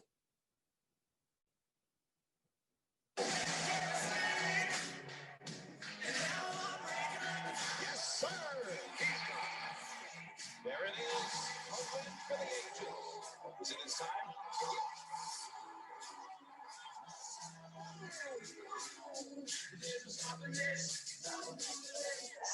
The return to glory. Oh, he is Houdini. Mahomes who tiptoes out of this world. Is this the beginning of a new reign, maybe in the NFC? And Hustle! They are the Super Bowl champions. I do it, boy.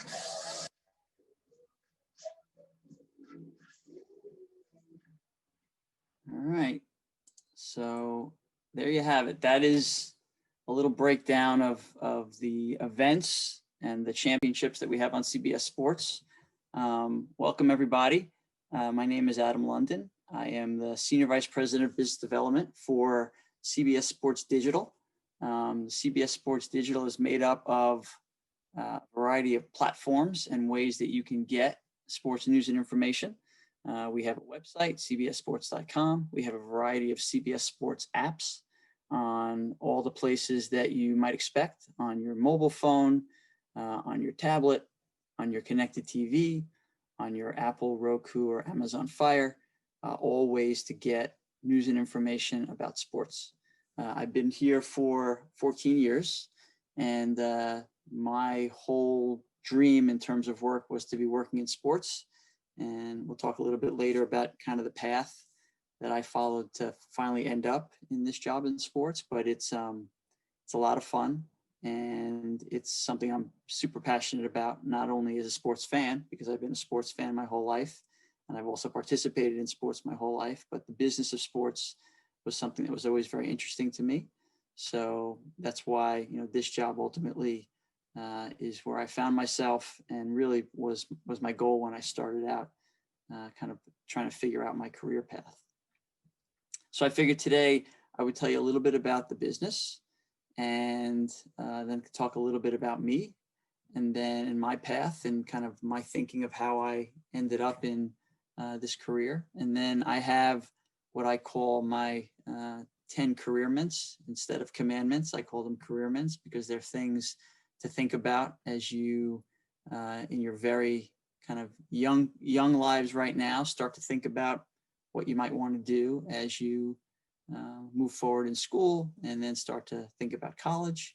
Right, this high school step is one step away from a college career, depending upon what year you're in, and then you start to think about what you may want to do for your job. So why don't I start? I'll share my screen again. Any questions before I hop in? Been to any of those games? Were you at any of them? I've been to all of them. Well, I haven't been to every single one, but each of those events, the PGA Championship, I've been to. Not every year, but I've gone. That's a golf tournament. Did you the Masters I go to. NCAA tournament I go to. Did you go to the SEC final? I've been to one. Yeah. Oh. Down in Atlanta. Are you an SEC fan? Well, no, my family are big LSU fans. Oh, okay. Yeah, and LSU is usually right around there come championship time, as you know, one of the best college programs in the country. So yeah, I mean, I'll tell you a little secret. You know, part of the reason why I wanted to be in the sports industry was not only because I love the industry and love everything about it, and just the excitement around it. It's because I love going to sporting events, and I figured, let me get to a place in my career where if there's a sporting event I want to go to, I can pretty much figure out a way to go. And that's kind of where I'm at now, having been in the industry for a long time. So yeah, it certainly is a nice benefit of not only being in it, but having lots of friends across the industry. Either CBS has the event or, you know, one of the other companies we work with. So it makes it fun. Our company is about news and information, right? So we're a sports media company that delivers sports news and information across a variety of platforms. And whether that's audio through a podcast, or text through a written article, or video through either a highlight clip or a live stream of an event, our goal is to serve the fan with information and analysis about the sports, athletes, teams that they love the most. We have a variety of different brands and properties.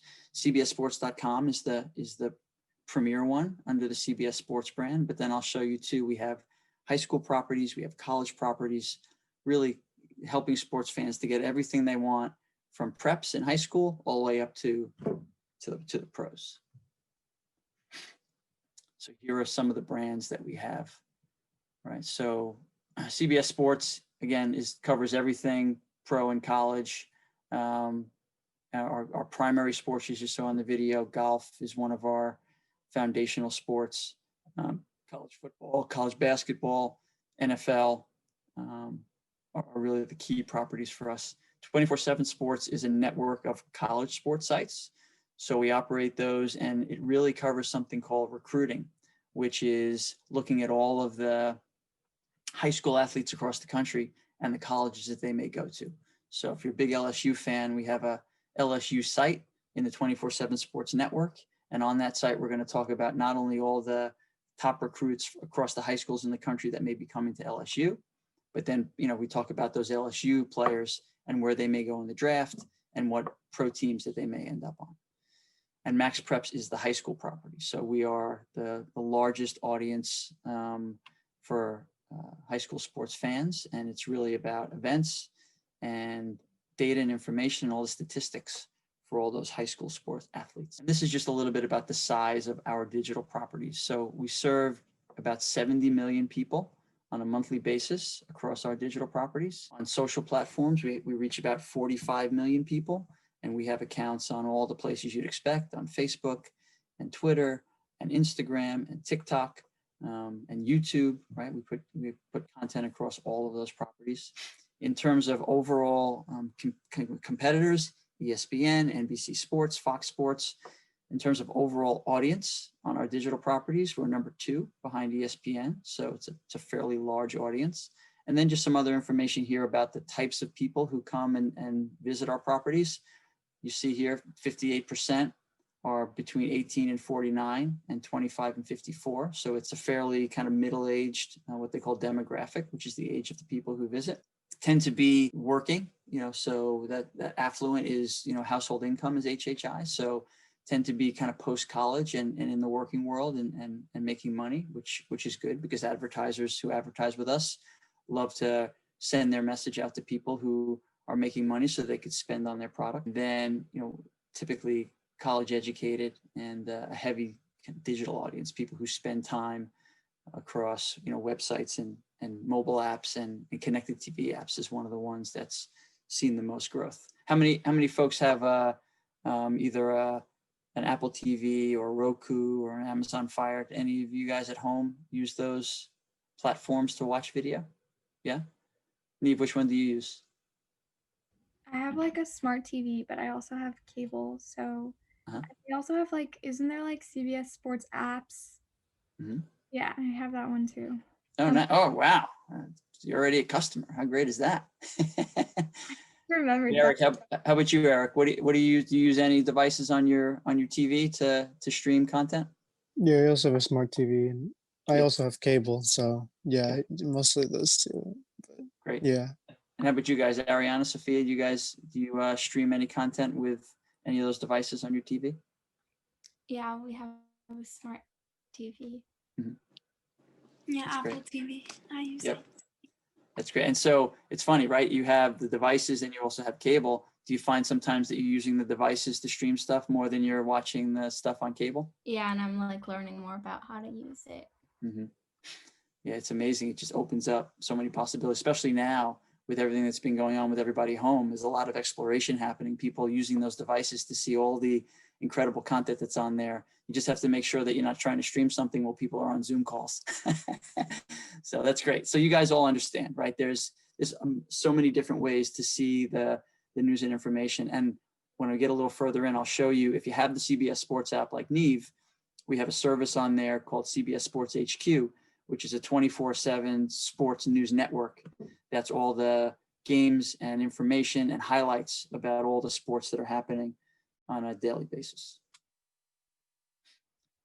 So here are the events that we stream, right? So this isn't only, many of these are on TV, but we also stream these on any variety of devices, some for free, so right on the CBS Sports app, and some we do what's called authentication, right? So if you're a cable subscriber, you have credentials that they give you so that you can watch your cable subscription on a streaming device.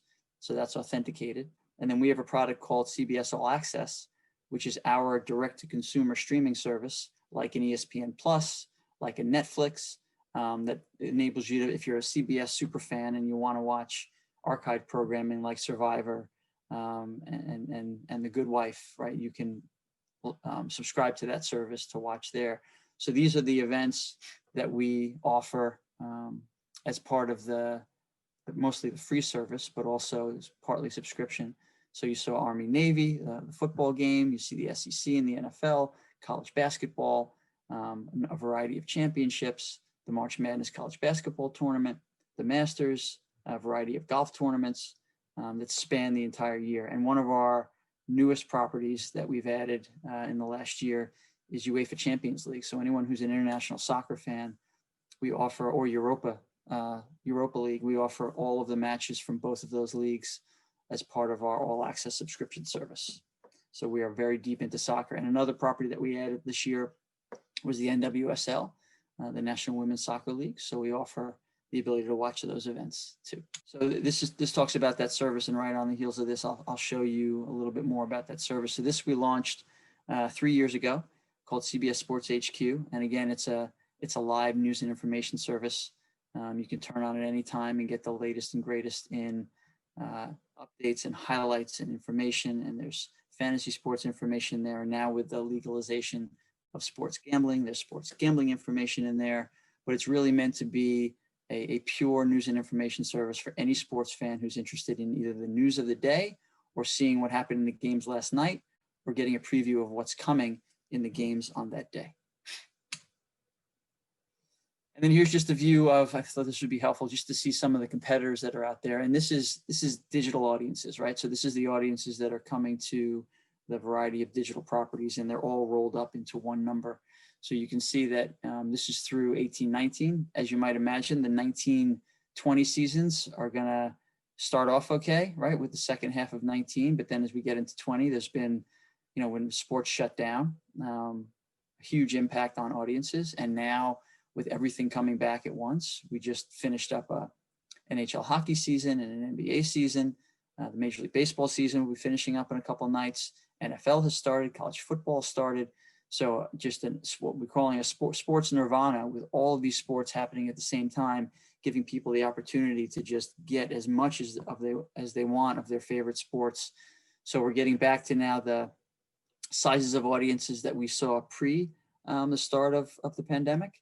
But you can see Yahoo Sports and NBC work closely together, and USA Today, ESPN, Sports Illustrated, the leagues, right? The NFL and Major League Baseball, all part of our competitive set that we compete with for audience in order to drive our business. All right, and then let's not forget television. CBS continues to be America's most watched network, #1 in late night, #1 comedy.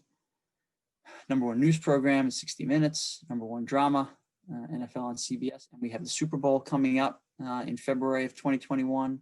So a huge broadcast audience that we use to promote all of the things that we're doing. So the NFL, if you've watched the NFL on CBS, you'll see that we have promotions for all of this other programming because we get such a big audience around the NFL games on any given night, regardless of what else is on. The most people will watch the NFL compared to any other program. So we use that, and all networks use that as a way to promote the other things that they have going on. So we have the benefit as a digital business of this huge broadcast network to not only promote the things that we're doing, but to promote all the other great programming and things that are happening across the network. And then recently we merged with Viacom, which is mostly made up of cable networks, a variety of cable networks and digital properties. So now we've expanded and we're expanding what's offered on the product that I mentioned, CBS All Access, which is the place where you can stream if you're a CBS fan and now a Viacom CBS fan. We have originals there, which Star Trek, some original Star Trek films and reprises that were put there, sports and Paramount movies and a variety of other networks across Viacom and your live CBS network, all part of this. So if you're an All Access subscriber, you'll get this, and then you'll get the things that we're putting on there exclusively, like all the international soccer. So that gives you a picture of the company and a picture of our digital products. And I'll play now for you a quick video about CBS Sports HQ, just to give you a little view as to that product. Looking for the most comprehensive sports coverage all in one place? Say hello to CBS Sports HQ. It's something you've never seen before with breaking news, shopping news out of Tampa, fantasy advice. Do everything you can to acquire Christian McCaffrey for the invested fan. I love this bet. Come for the content, stay for the knowledge. All right, so there's just a little snippet of what you can expect to see on HQ, and that's been a really valuable part of the business because, as you might imagine, sports fans love news and information about their teams. They love to get breakdowns of the World Series games. They love to get breakdowns of, after an NFL weekend, you can come and we'll have recaps and highlights of every game that was on the schedule that day, just providing more opportunity to give fans a free look at what's happening in sports. If you're a ESPN subscriber and you want to watch SportsCenter on your phone, you have to have a cable or satellite subscription to be able to authenticate, right, to log in to watch. The same with Fox, the same with a variety of networks. Our goal with this product was it's free. You never have to authenticate. So we put it in all of our apps and you get the quality of coverage of sports for free anywhere and everywhere the CBS Sports app is. So it's been a really interesting business to helping us to grow audience. All right, makes sense. So let's talk a little bit about me. So I'm from New York, and I grew up on Long Island, and I went to college at the University of Rochester, and then decided after going to college that after meeting some folks, I had a couple different mentors who were in the sports industry, that sports is really what I wanted to try and pursue. So some of the folks I met were sports agents and they were lawyers. So I decided, why don't I become a lawyer? That sounded like a good idea at the time. So I went to Syracuse University, got my law degree, passed 2 bar exams and was ready to start my career in sports.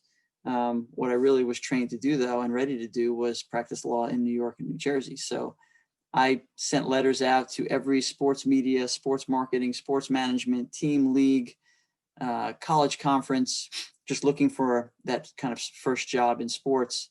And most of them said, hey, congratulations on completing college and law schools. We don't have any legal jobs. I wasn't looking for a legal job. I just wanted to try and break into the business.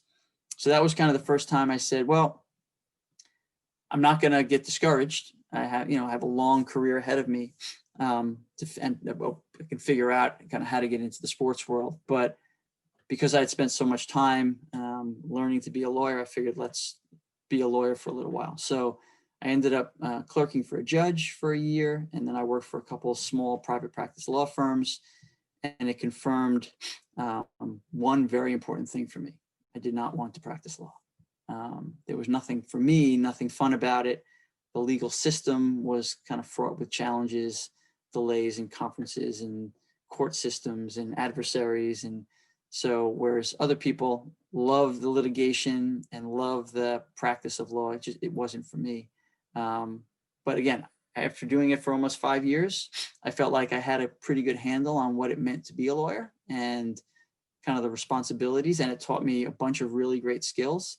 It taught me really good communication skills, not only with the people I work with, but with my adversaries, the lawyers on the other side, and with my clients, because the best way to really understand what's happening in any case is you have to listen to your client and ask questions and get to the bottom of what's going on.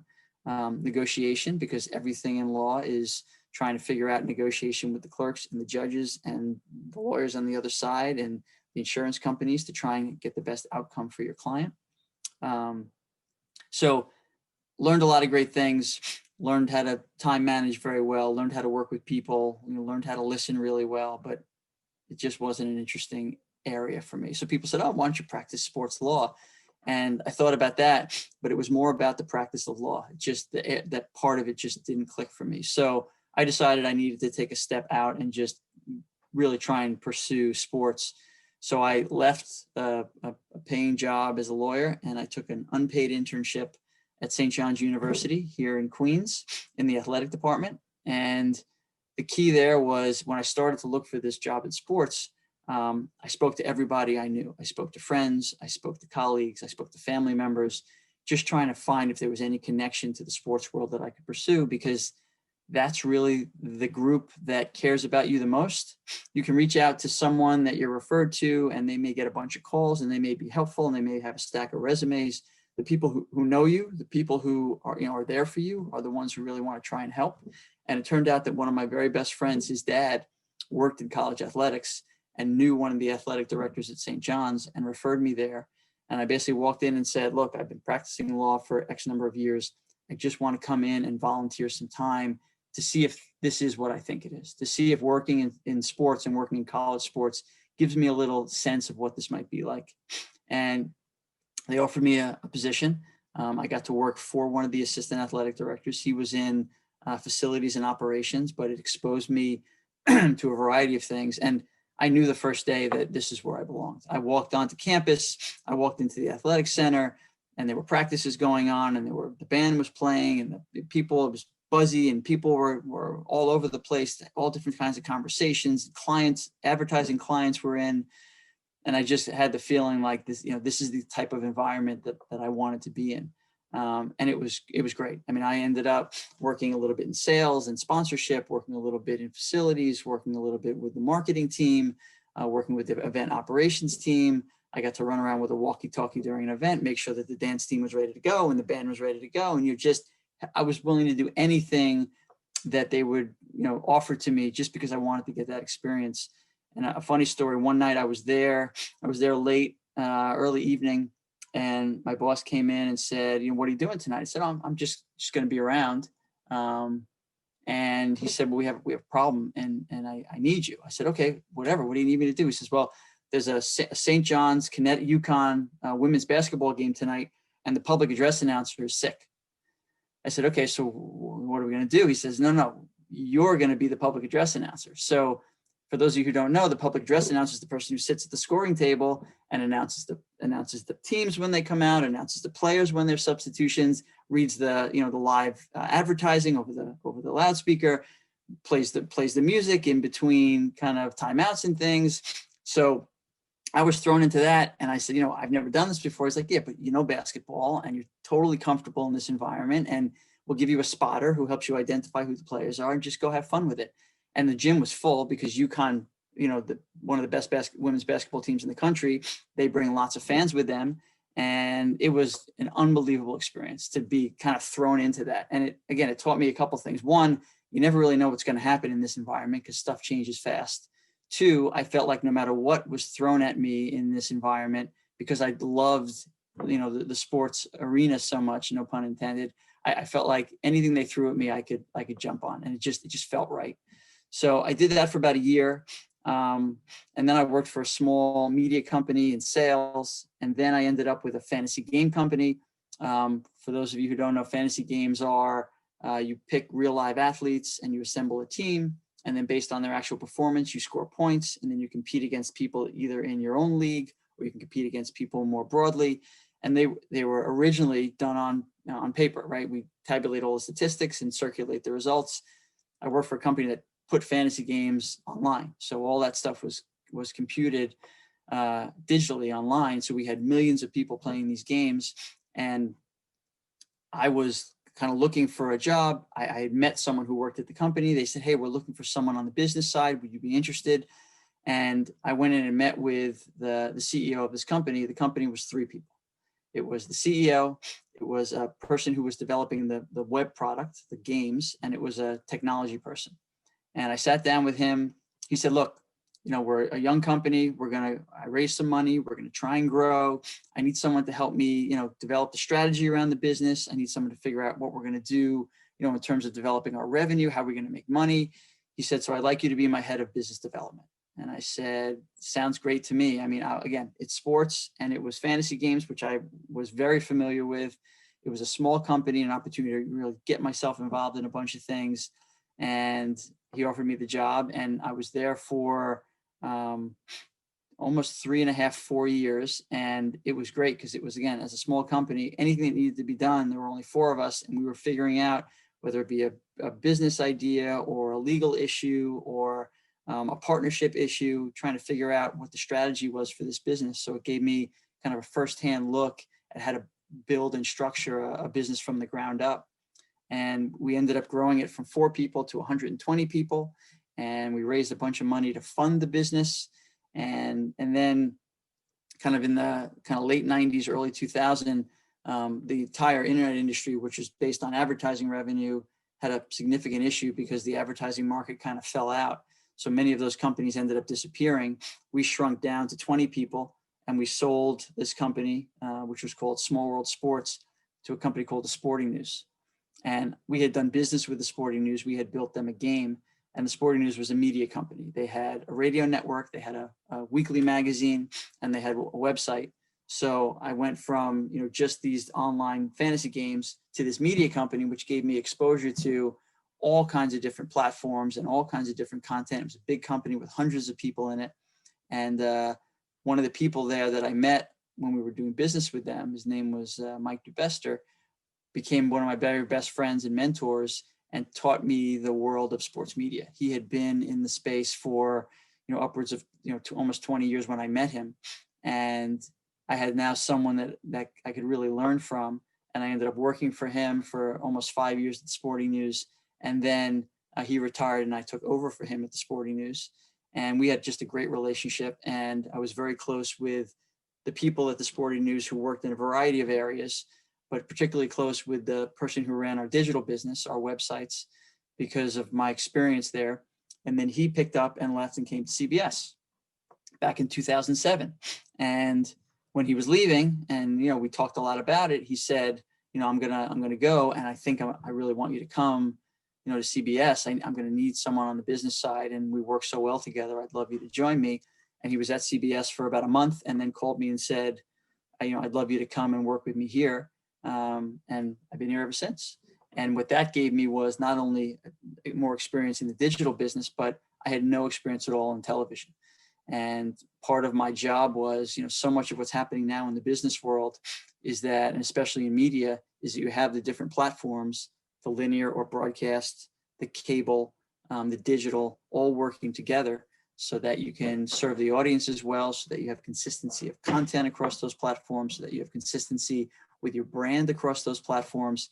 Really important that everybody work together. And it was very, very siloed, right? Siloed meaning everybody kind of stayed in their lane and did their own business. And it wasn't until, only in the last few years where those businesses really started to merge together. And that's when you see really, great impact, positive impact on the audience growth and on your ability to make money together. So that was really part of what I needed to do. And I now sit with both teams. I play a role on the broadcast side as kind of the digital representative, making sure that we're doing our best job to work those businesses together, and obviously a role on the digital side. And it's been, just an amazing experience to watch how those businesses evolve and kind of come together. to serve up sports to sports fans in a really effective way. And so that evolution, from coming out of law school and wanting to get into sports to, landing at CBS so many years later, was, what I call the squiggly line, right? There's no way I could have ever predicted the path to get to my jobs or my job in sports. Everyone's is different, whether it's sports or being a teacher or being an airline pilot or being whatever it is you want to be. There's no, predetermined path to get there.